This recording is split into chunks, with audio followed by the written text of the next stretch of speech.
Sebelum pergi, Kim sudah lebih dulu mempertimbangkan nasib Ryuna yang sengaja tidak ia ajak. Terlebih karena Sonya absen tidak mengajar, Ryuna harus bekerja 2 kali lipat. Ditambah lagi, sambil mengajar pun, selain menjaga Kim yang sedang sakit, Ryuna juga sempat-sempatnya memasak untuk para mahasiswa agar Kim tidak melakukannya. Pamanku dan Chandra yang akan menemani kamu pulang ke Pondok Putri. Tolong kabarkan juga kedatangan kami, setelah kami selesai urus Mbak Rukmi, sergah Kim meyakinkan sang istri sambil berbisik-bisik.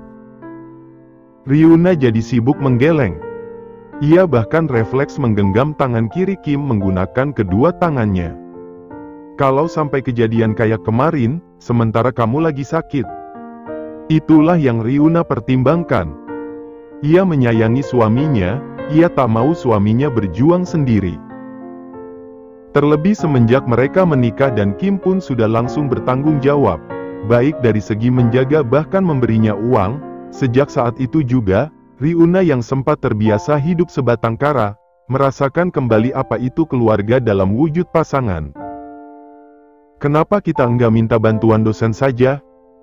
Kejadian Sonya, dan semua hal janggal di sini harusnya bisa bikin KKN kita dipercepat. Andaipun kamu ingin tetap bantu urus pembangunan desa ini, di luar KKN pun kita tetap bisa bantu. Termasuk aku yang bakalan bantu anak-anak di sini dalam belajar. Sekarang, pokoknya yang penting urusan KKN kita kelar, dan kita pun selamat, bisik Ryuna kepada Kim. Biar kita sama-sama lulus, wisuda tanpa mengulang. Apalagi aku takut, ada hal yang bikin pernikahan kita diungkit buat senjata agar kita tunduk. Soalnya, logikanya ya, kok Mbak Rukmi dan Pak Kades sekeluarga tiba-tiba baik banget ke kita. Hanya ke kita, ini beneran harus digarisbawahi karena tadi pagi, kamu juga dikasih nasi kuning khusus seperti jatahku dari Mbak Rukmi. Sementara sejauh ini, hanya mereka yang tahu mengenai pernikahan kita. Aku jadi mikir, Mbak Rukmi naksir ke kamu, karena enggak mungkin juga dia naksir aku. Salah satu alasan Ryuna jauh lebih menarik dari wanita lain di mata Kim, tentu karena otak Ryuna yang encer. Cara pikir Ryuna, juga kenyataan Ryuna yang tak pernah tebar pesona apalagi kecentilan, menjadi keistimewaan tersendiri di mata Kim. Anehnya semua dosen yang harusnya kesini juga sakit, jadi memang belum bisa melakukan tinjauan, bisik Kim tanpa perubahan berarti, seolah tidak terjadi interaksi antara dirinya dan sang istri. Detik itu juga Ryuna terdiam. Ternyata sang suami sudah melangkah jauh, mengupayakan yang terbaik untuk mereka. Semua dosen yang harusnya melakukan peninjauan ke sini selalu mendadak sakit. Terakhir Pak Hendru, kakinya patah setelah tabrakan dan jatuh dari motor. 5 dosen dalam 1 minggu ini mendadak sakit, bisik Kim sembari mengeratkan genggaman mereka.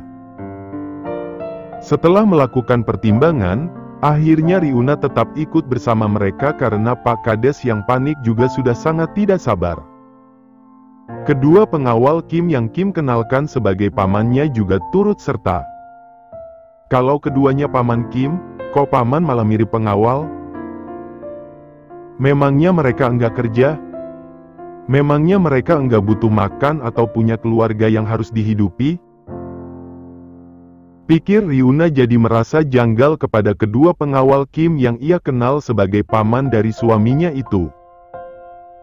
Risiko menikah dengan orang yang sebelumnya sama sekali tidak ia kenal, mengenai kehidupan Kim termasuk keluarga pun, memang belum ia ketahui.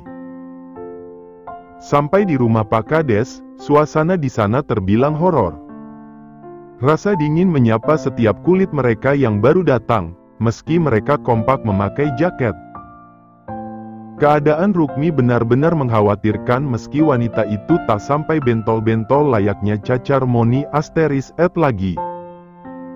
Sang ibu menemani di sebelah, tanpa ada adegan bacaan doa apalagi mengaji. Wanita berkulit sawo matang itu hanya terisak pedih sambil menatap sedih sang putri. Namun tiba-tiba saja, Rukmi terbangun dan sudah langsung menatap kepada Ryuna. Seolah Ryuna memiliki medan magnet yang membuatnya langsung tertarik. Layaknya binat asteris Angbua asteris S, ia merangkak agak loncat dan nyaris mener asteris Kam Ryuna. Kim lah yang mental karena Kim yang masih menggandeng Ryuna sengaja menghalangi. Namun sekali lagi, dengan cepat layaknya macan, Rukmi kembali merangkak dan hendak menerkam Ryuna. Situasi mendadak mencekam. Para mahasiswa apalagi Rashid sudah langsung bubar. Namun Rashid melakukannya sambil menarik-narik sebelah tangan Ryuna agar wanita baik hati itu ikut dengannya. Masalahnya Ryuna yang mengkhawatirkan keadaan Kim juga dilema. Ryuna yang sempat mundur, mendadak maju lantaran Kim yang masih meringkuk di lantai, tampak kesulitan bernapas sambil memegangi dada. Namun sekali lagi, Rukmi yang mirip macan jadi-jadian, kembali berusaha menerkam Ryuna. Kali ini Chandra yang menghalangi bersama seorang pengawal Kim yang tidak mengamankan Kim. Banyak lagi mens, ya? Tuding Pak RT yang ada di sana. Ryuna sudah langsung menggeleng karena bisa ia pastikan, ia tidak mens, bahkan sekadar tanda-tandanya. Jangan bohong, Mbak. Ini demi kebaikan bersama. Todong Pak RT si paling gampang sewot. Terseok-seok, Kim yang masih sesak napas dan dituntun seorang pengawalnya, mengamankan sang istri. Kim memeluk erat Ryuna yang detik itu juga langsung memeluknya.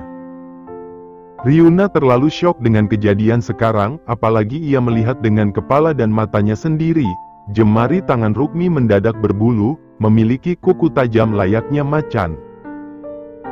Tak kalah mencolok, wanita itu juga sampai memiliki taring, meraung-raung benar-benar mirip suara Dodo ketika pura-pura kesurupan. Hanya saja, kali ini Rukmi sampai benar-benar menjelma, bukan pura-pura. Pak RT ya. Dari awal selalu buruk sangka.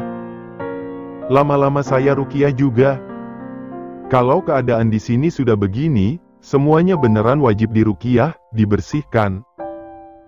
Tegas Kim yang kali ini benar-benar marah. Kim bahkan Ryuna sadar, mengubah wilayah keluar dari paham yang selama ini menjadi bagian dari adat, budaya, bahkan kepercayaan, sangat tidak mudah. Masalahnya jika keadaan sudah seperti sekarang, mereka benar-benar tidak memiliki pilihan lain, terlebih mereka masih menjadi bagian di sana. Hanya saja, ada pemandangan mencolok di sana. Sebab Rukmi yang tak lagi mengamuk mengincar Ryuna, justru termangu kepada Dodo yang mendadak mendekat, menghampiri Rukmi. Perlahan tapi pasti, Rukmi yang awalnya mirip macan juga kembali ke wujudnya yang normal. Kebersamaan kedua sejoli tersebut sudah langsung menjadi bahan tontonan. Semuanya termasuk Pak Kades dan Pak RT si Raja Bakot bin Ngeyel, terbengong-bengong.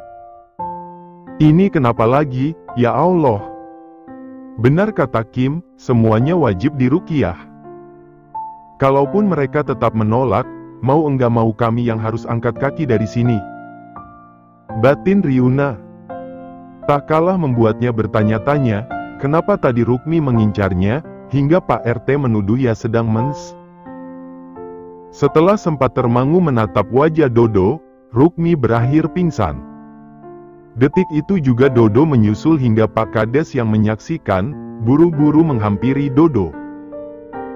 Pak Kades tak menjauhkan Dodo dari putrinya, melainkan malah menggeledah tubuh Dodo. Kim yang masih memeluk erat Ryuna, sengaja membuat sang istri membelakangi pemandangan di depan sana lantaran Pak Kades tak segan meluk asteris i pakaian dot dan di saku celana panjang warna abu-abu yang Dodo kenakan. Pak Kades menemukan keris kecil dan sudah langsung membuat sebagian dari mereka kompak beristighfar. Meski kenyataan tersebut tidak terjadi kepada Kim yang sudah langsung menyikapinya dengan serius. Itu apa, Pak Kades? Kok Bapak tahu kalau itu ada di Dodo?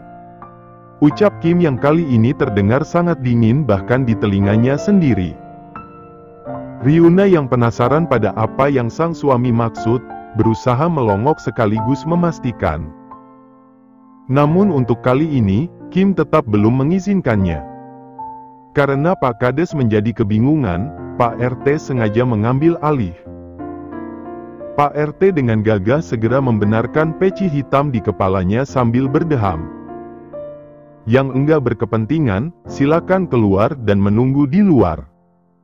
Apalagi yang perempuan dan bisanya cuma nangis merepotkan. Pak RT sudah langsung tidak bisa melanjutkan ucapannya lantaran dalam hitungan detik, tangan kanan Kim sudah berakhir mencek ik-nya. Tentu saja ulah Kim sudah langsung menjadi pusat perhatian di sana.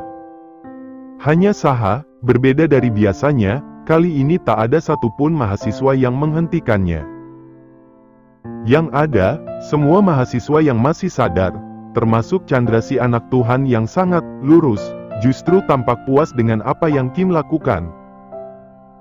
Pak RT jangan lupa, Pak RT dilahirkan dari seorang perempuan, selain Pak RT yang menikah dengan perempuan dan dengan kata lain, Pak RT tidak bisa tanpa perempuan. Tegas Kim lirih dan sangat gregetan. Ia bahkan tak berniat menggahiri tangan kanannya dari leher Pak RT. Ini saya juga mohon maaf banget, tapi tangan kanan saya betah begini. Selain Pak RT yang wajib berpikiran lebih luas karena presiden saja tidak seconggak Pak RT. Walau enggan, pada akhirnya Kim tetap melepaskan Pak RT. Hanya saja, ia melakukannya dengan kas asteris R.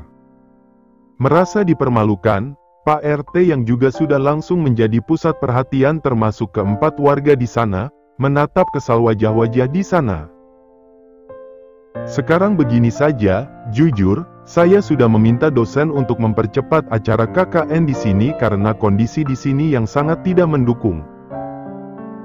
Kim berucap tegas sambil tetap mendekap erat Ryuna di tengah fokus tatapan serius cenderung marahnya kepada kedua mata Pak RT. Dan sekarang saya juga ingin tanya kepada Pak RT, apakah selama kami di sini, kehadiran kami justru mengganggu?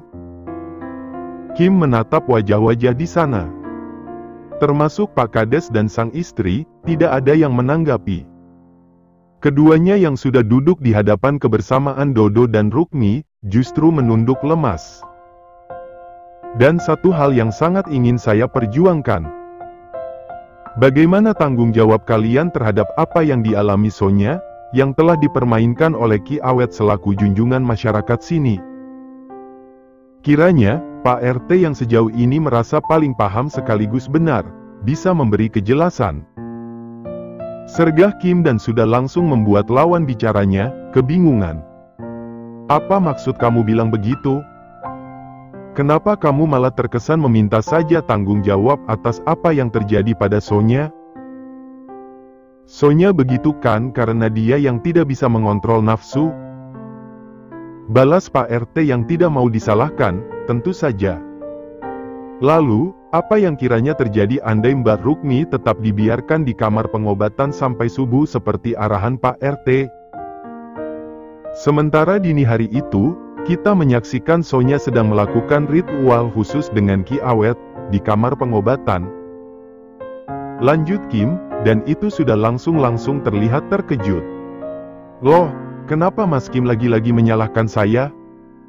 Itu kan arahan Ki Awet, sementara saya hanya menyampaikan step by step pengobatan di sana. Ya, bahasa gaulnya begitu. Sampai detik ini, Pak RT tetap tidak mau disalahkan. Pengobatan, apa sengaja meniduri gadis yang masih per-asteris 1 dan dipercaya bisa menambah kesaktian? Hingga sederet kejadian aneh sengaja dibuat agar Ki Awet makin banyak mendapat perawan? Terus, yang terjadi ke Sonya itu apa? Pengobatan juga? Balas Kim kali ini benar-benar sinis. Kemudian tatapannya kembali kepada Pak Kades. Sebelumnya saya mohon maaf, jika cara saya jauh dari sopan.